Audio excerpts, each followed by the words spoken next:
Is the Xbox working on being relevant again? Does it even have a future at this point right now?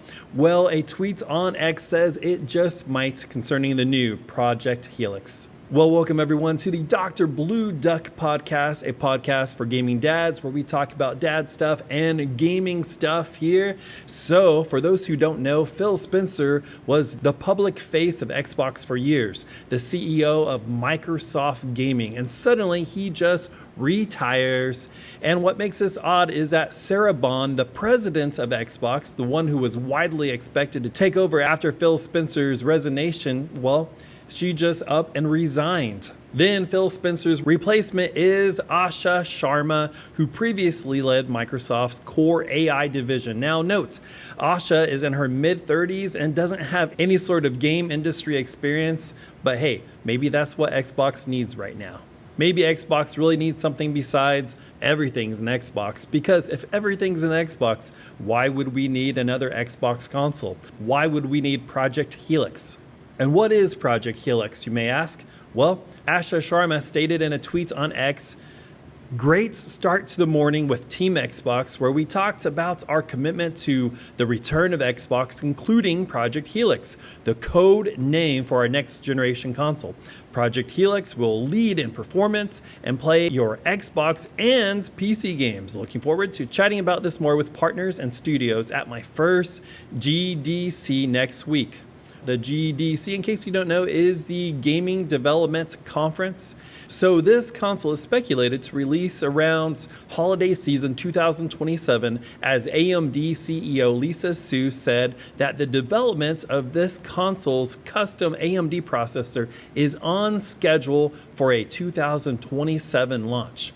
But with the whole AI RAM shortage issue going on, do you really think this is going to be released on time? I mean, did the Steam Machine release on schedule? The PlayStation 6 is now rumored to be pushed back all the way to 2028 or 2029, which is fine for me because, hey, I have the PlayStation 5 Pro, and the new PSS R2 is going to make games look amazing with Sony's next generation AI upscaling technology. The first PlayStation 5 Pro game to use this is Resident Evil Requiem, which despite the overwhelming positive reviews, I haven't got a chance to play it yet. Hey, I'm still finishing up Resident Evil 4 Remake and Resident Evil Village. I know, I'm behind, but all you gaming dads, you understand why. So back to Xbox now. What's different about Project Helix is that it's supposed to play Xbox games and PC games, but it's supposed to be pricey.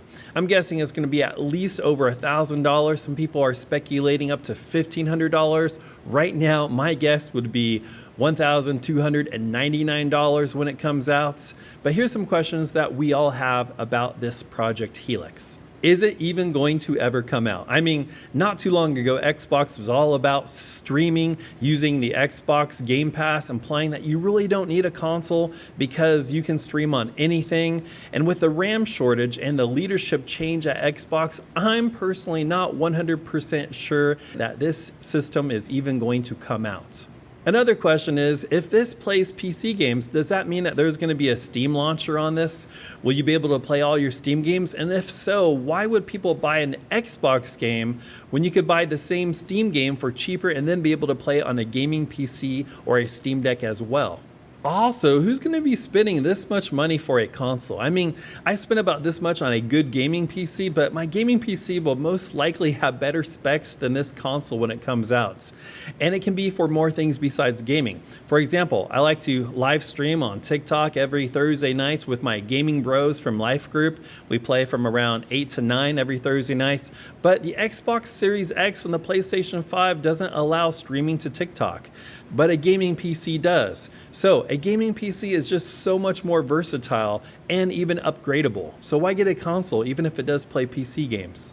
Now, I was originally an Xbox fan. When Halo first came out in 2001, I was an undergrad student and I was all about Xbox. I mean, it was truly amazing back then. My friends would all bring their Xboxes to someone's house and we would have this huge LAN party connecting our Xboxes together throughout all the rooms in the house, and we would play Halo all night long.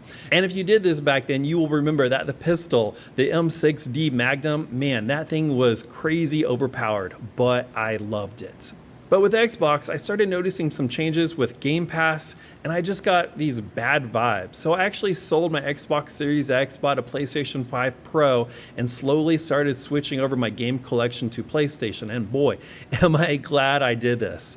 Also, my 5-year-old son, he just loves Astrobots. I mean, he's even wanting an Astrobot birthday party right now. And for his Easter basket, I ordered this big Astrobot stuffy. We're going to put it in the Easter basket instead of the Easter bunny. And I even got some of these plastic eggs that are like in the shape of PlayStation controllers, so we're going to put his candy in that.